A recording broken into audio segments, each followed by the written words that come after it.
Hello and welcome everyone to the fourth video of the 8-part series of this Microsoft Sentinel hands-on lab.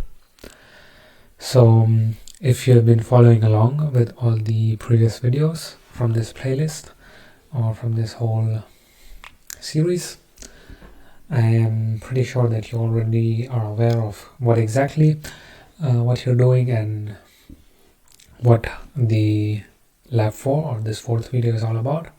So jumping right into the lab 4, so we in this are going to talk about incident management. Just in general, like the ones who have played this video for the first time, we are in general designing a complete hub of data connectors and ingesting data from a specific like training lab solution and like analyzing different parts which are present in the Sentinel. So in this lab we will be specifically looking just into the incident management, and we'll go through 6 different exercises. Also, if in case you are only going to go through this part, just this part of the whole series, like this lab, still make sure that you have watched the first lab or like the video from the first lab from this series and have completed the first laboratory, because as like the data and the artifacts that we will be using in this laboratory or in this particular lab, it needs to be deployed on your like Microsoft Sentinel workspace. So before we get into all the exercises, I will just like quickly want to talk about in general what incident management is. So like in general, like giving just a general overview of like how Azure can be used for incident management, like there are different ways or different options. So like the first, again, how we also talked about this, which is like Azure Monitor in the previous laboratory as well, and like also in Azure Security Center. So like Azure Monitor helps you to collect and analyze like the telemetry data from various Azure sources, and like the Azure Security Center provides threat protection across all Azure services. So together these services help you to detect and like respond to security incidents, including like abnormal activities, like vulnerabilities, threats, like different things. Like it's also again used for alerting and notification, and like again Microsoft like the Azure Monitor allows you to set up different alerts based on specific conditions, like can be metric values, log data, like different types, and like when these alerts are triggered, you can configure the notification to alert the incident response team. So again, like basically incident management it's like a very critical aspect of cloud operations and cybersecurity. And there are like various tools which Azure offers for this particular thing. And again, in this whole laboratory, we will go through like 6 different ways or like 6 different exercises to look upon like this critical aspect which is provided by the by Microsoft.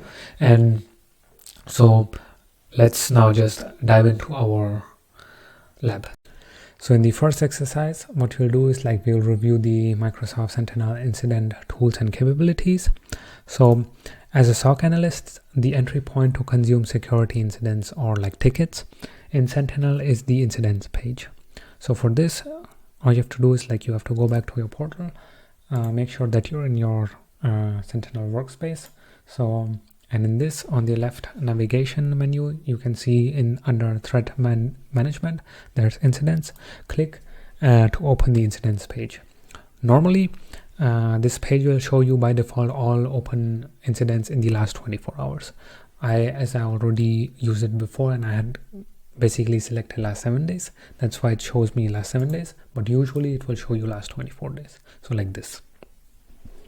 You can, like when you want to change the time window, present only incidents from like specific severity or like see also like close incidents, you can use the filter bar. So like here I can quickly show you this is the filter bar, and this is like where you can change the time.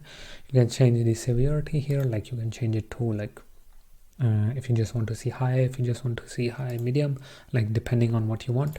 And also like in status you can also like select close, and there are two more options where like you can choose the owner, you can choose the product name. Like there are different ways where you can filter. So in general, like in an organization you won't have just two incidents, like you will have multiple, like you can have more than thousands. So this in general helps you quite a lot in filtering like the tickets or like the incidents that you want to see. Now on the incidents page, so like here what we'll do is like we'll select the sign in from IP that attempts sign-ins to disable accounts, so like this incident. And so here in the right panel you will see the incident preview with the high level information about the incidents. Just in case when you click it, it does not open, make sure that you like click this arrow, and once you click the arrow you will see all the information. So like as in general, let's assume that you are a SME SOC analyst that deals and investigates tickets. You need to take ownership of this incident. So now like you have to do it.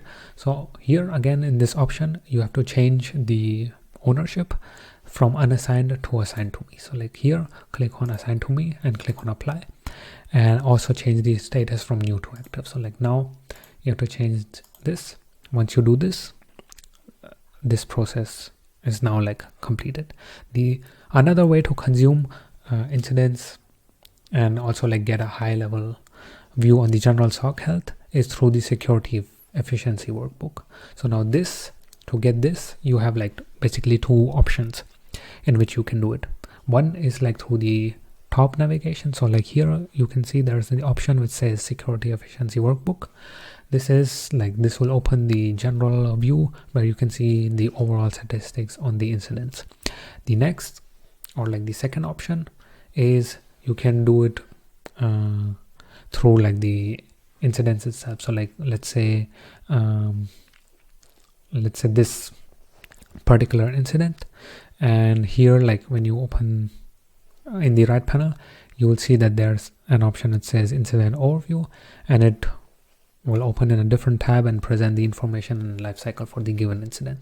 So here if you click this, like it gives you a general overview, and if you click the incident overview here, through the incident itself, it will give you like specifically for this particular incident. So you can review the dashboard, you can like click here and it will give you like information about it, different information, and like you can check and like go through, understand exactly what this means, what are different ways that you can check, different graphs that it shows up for both. Like this you can like also go for a specific incident, and so like let's say for this, and when you click the incident overview you can see, you can review all the things that it mentions, like what's the status, what's different things, different information. So yeah, you can review and like get more information about it. And this was the first exercise from this lab. So in the second exercise we will be doing the handling incident sign-ins from IPs that attempt sign-ins to disabled accounts. And for this we will go back to our incidents option here to the, and like choose the incident sign-ins from IPs that attempt sign-ins to disabled, this one. And so like press on the incident and look on the right panel. So like here for the incident preview you can also notice that like we are surfing the incident entities that belong to the incident. So like take ownership again, as just in case you haven't in the first exercise. Here like as we already have, we took the ownership and change the status to active. So now what we'll do is like we will check the full details. So like just press on full details, and in alerts what you can see is like you can also investigate if you want to, and here like you can see the geo IP data. We will go back and like what we'll do is we will navigate here to alerts tab and press on the number of events. So like just click here. This action will basically redirect you to the raw logs that will present the alert evidence to support the investigation. So here, when you run it, what you will see here, like basically in-depth information. So in the raw log search, expand as like you can expand this, the received event, and review the column and data we received. So these properties will help us to decide if the incident is correlated to other events. So like here also, like disabled account, what you can see, what's more like the most important thing is like the IP address, and that's what we have to keep in mind. So in general, like to get more context from this IP, what we usually do is like geo IP enrichment, and in also like in real life SOC, this operation is usually done automatically. So what you can do is like we go back to our incident and like also to in general like check or like see what exactly has happened. So like the enrichment information, what we'll do is like we will trace this IP into the network and check for more traces. For this investigation, we have to go to the investigation workbook. So again, what we'll do is like we go back to our Sentinel, and in this we go to our workbooks, and you'll notice both the workbooks, like you can just go and view the saved workbook and it will have all the information, and as we saw, like we have to validate these property selectors. So your workbook is set, make sure that it's set to the right resources, to the right subscription, and as the subject of the investigation is the suspicious IP, we want to see all the activities done by this IP. So in the property selector, switch to the investigation by to the like here. So you can also, what you can do is here in the IP section, so investigate IP address in this entity. What we'll do is like we will add the suspicious ID that we saw in the log. So under this, like basically this activity details, so like once you press enter, like under the activity details, we see many successful logins from like here, many successful logins from this IP with the user Adle. So here you can see Adle, and like there are also some failed logins, like you can see different options, different details. There's like a lot of resource in this activity that is present, like even though the result is just limited to 250 results at this point. So what we do is like we copy, in general, like we can copy this user and validate it in our internal HR system. So when you're like as a SOC analyst, and from the information we collected, it seems that basically Adle is part of the security red team and this suspicion is part of the exercise. So like this is basically a scenario that is created, and based on this scenario we got the information that this person or like this user belongs to a security red team. And so like this suspicion is like basically it's like a part of the red team exercise. So as the red team exercise is discovered by us, the SOC manager asks us to add this IP to the whitelisted IPs so that we will not trigger an incident on it anymore. So what we have to do is like we again go back to our Sentinel, so like to our main incident page, and so here what we'll do is we now have to create like a automation rule. So for this, what we'll do is clicking here, and what we will have to find is actions, and here I'm clicking on create automation rule. So like in this new screen, we will see all the incident identifiers like the IP, the specific analytic rule. As the red team exercise will finish in like 48 hours, adapt the rule expiration till the end of the drill. So, and click on apply. So what you can, like, as you can see, there's information. What we'll do is like there's like rule expiration, and this you can like select to like 48 hours. So basically 48 hours, and so, and then like just click on apply. So now as like the incident is considered to be like part of a drill, we can go back to this main. So again, here to our main incident page, and close the incident with the right classification. So what here from active, what we do is like we click on closed, we select the classification that okay, it was binding in positive, like suspicion but expected, and we just write like red team exercise and click on apply. So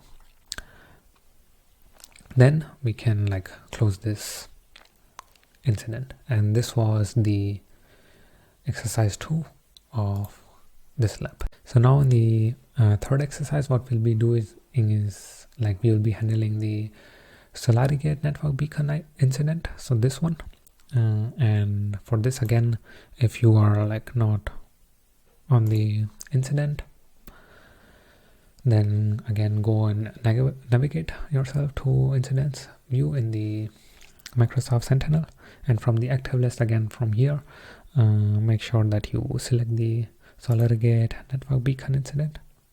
Just in case if you can't find it, like you can also type this. If like you might also see one or more, it's also fine. So again, what we do is like we assign this to us and click on apply, and then like make sure that you read the description of this like incident. As you can see, one of the domains, so like here, so one of the domains IOCs related to SolarGate attack has been found. So in this case, the domain like if you maybe click in general, like there is like some information about it. There's like quite some information. You can also like click on like view full details again to see more information, and so to basically get additional ideas or like additional information. So in this case, the domain avsvmcloud.com is involved. As I said, like you can again optionally go to view full details to drill down to inspect the raw events that triggered this alert. Like you can once you do this here, as you can see, there's like quite some information here as well. Again, here you can click on full details. Here like you can see the domain which I mentioned. So now as you can see, the events originated in the Cisco umbrella DNS, and the analytics rule uses ASIM, so like the Microsoft Sentinel information model, to normalize these events from any DNS source. So like you can also read more about ASIM and the DNS schema, like just in case if you want to, and like how we get to this point. It's like the similar way that we did it before, like going to events, and when you run this query it will show you the result. And once the result is shown, so like here you can see like here like the type and the also like the event product. It's mentioned as like the Cisco umbrella. And this was the exercise 3 for this lab. So in the fourth exercise, we'll be doing the hunting for more evidence. So as a next step, as a SOC analyst, what you would like to do is like identify the host that might have been compromised. So as part of your research, you go through this particular like article. So for an example, like the SolarWinds post compromise hunting with Azure Sentinel. So like you can go through this article to get more information, and in this article you can find a query that will do a SolarWinds inventory check query. We will use this query to find any other infected hosts. I will put the link of this article as well in the description. So what we'll do is like now we go back to our Azure Sentinel or Microsoft Sentinel, and like we will now go to hunting. So like it's in the threat management as well, and in queries what we'll do is we will now move to like SolarGate inventory check. So like you can find it, it's probably at the end, or you can also just type it here and then it will show up. What we'll do is like we will run this query. So like from the right panel, click on run, and once the run is completed, like you can see that there will be few results that appear. Then you can do what you can do is like you can click on view results, and like as you can see, like once it appears here, like that besides client PC there's like more than 2, so like it's almost total like 6, so like 5 more additional.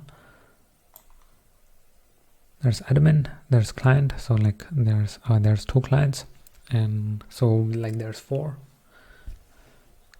in general. Then there's apart from the 2 clients PC, there's like 4 additional computers where the malicious DLL and named pipe has been found.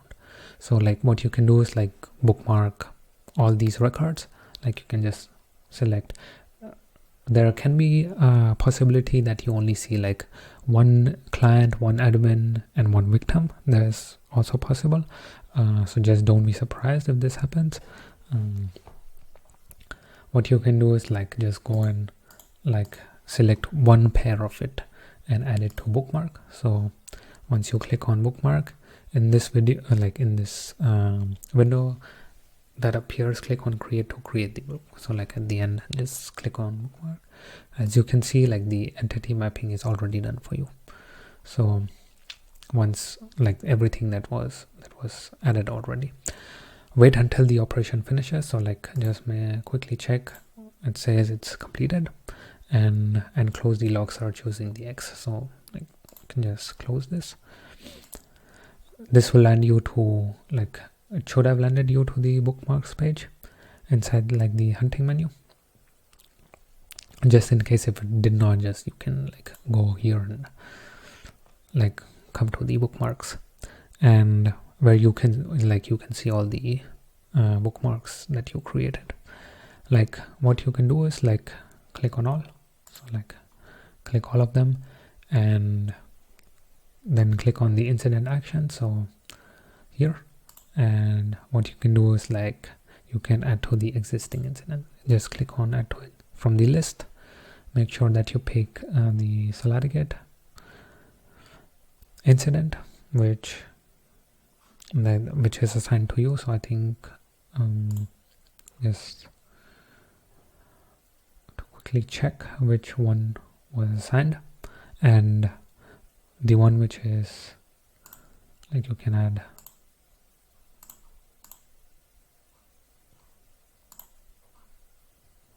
and once you get to know which one was it, make sure that you click on add. So just once I will like find it out. I think it was this one. Yeah, and then like all you can do is like click on add. Once it's adding, at this point you can ask the operations team to isolate the host affected by the incident. So like this, again, this is part of your like the scenario that we created, and as a SOC analyst, this is like, these are the steps that you do for the complete mitigation.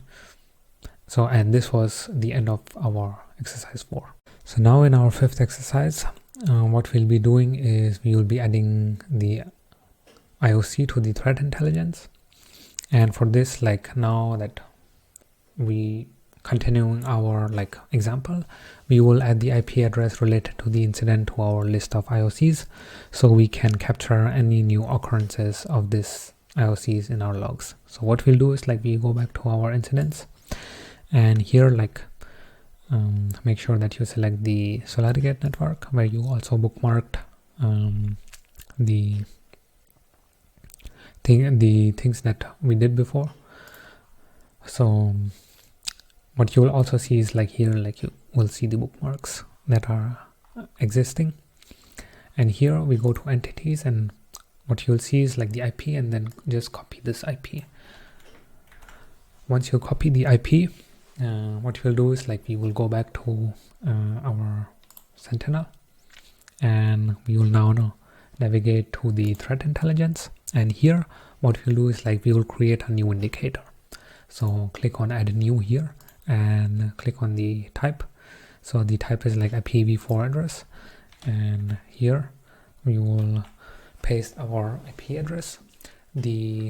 What we'll do is like the next the threat type, add a threat type which is like, it was a malicious activity. Just you can name it anything that you wish to, and like putting the description like it was associated with SolarGate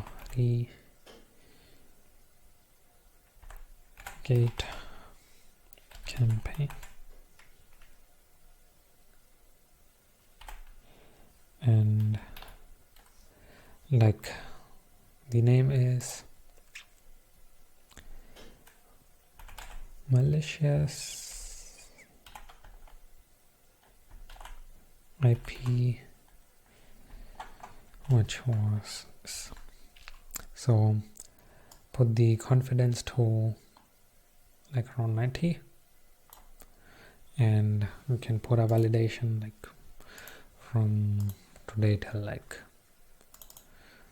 around 3 months, something like this. You can just choose whatever and then click on apply, and what this will do is like it will just create a new IOC. And this was the 5th exercise of this lab.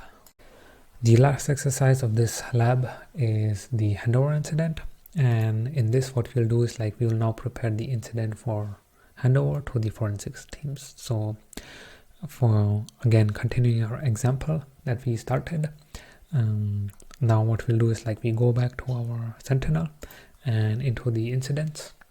So going to the incidents and select the SolarGate incident which was assigned, so the one which was assigned, and click on view like the full details.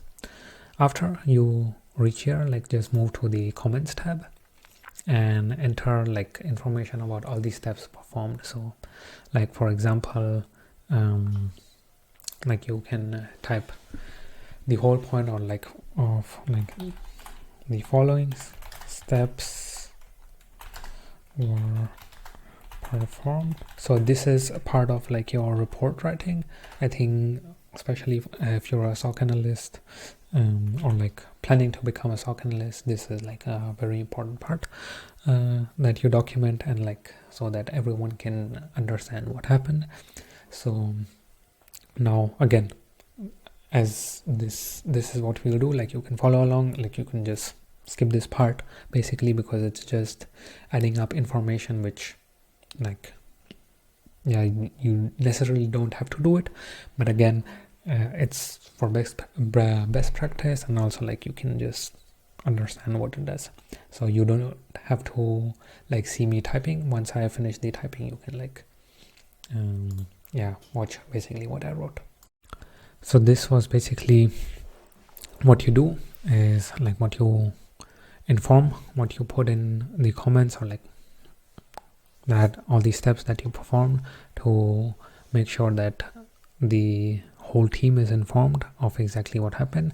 And at this point you will hand over the incident to the forensic team. So this is like after the mitigation and after the basically completing the whole process. This is when you provide it to the forensics team, who can create a report at the end and explain basically what happened, or like what was carried out. And this was the end of the last exercise, the exercise 6 of this lab, and also the end of this lab. So this lab was again completely about incidents management, and like we did a lot of things in this whole lab. Like it was also like quite a tedious one in my opinion, but you get to learn a lot of things in this particular lab, as it provides a lot of information. I hope you liked the video. I hope you could learn a lot of things in this particular lab, and that you're enjoying the whole series. Just stay tuned for like the further ones, like further labs that are about to come. There are 4 more left in this whole series. I also hope that you're really enjoying this whole series, and if you are, like, just don't forget to subscribe to the channel to like look forward to the other ones. And also, if you like the video and you found it informative, just please, you can just give a like, so that it helps in the YouTube analytics, and that YouTube understands, okay, this is something meaningful, and it pushes the video, which also helps me. And like, also, if you have any questions, if you are stuck somewhere, just feel free to comment. Feel free to reach me as well if you want to, directly through my email, and I can try to find time and solve it. And I will see you all in the next video on lab 5 of this 8-part series.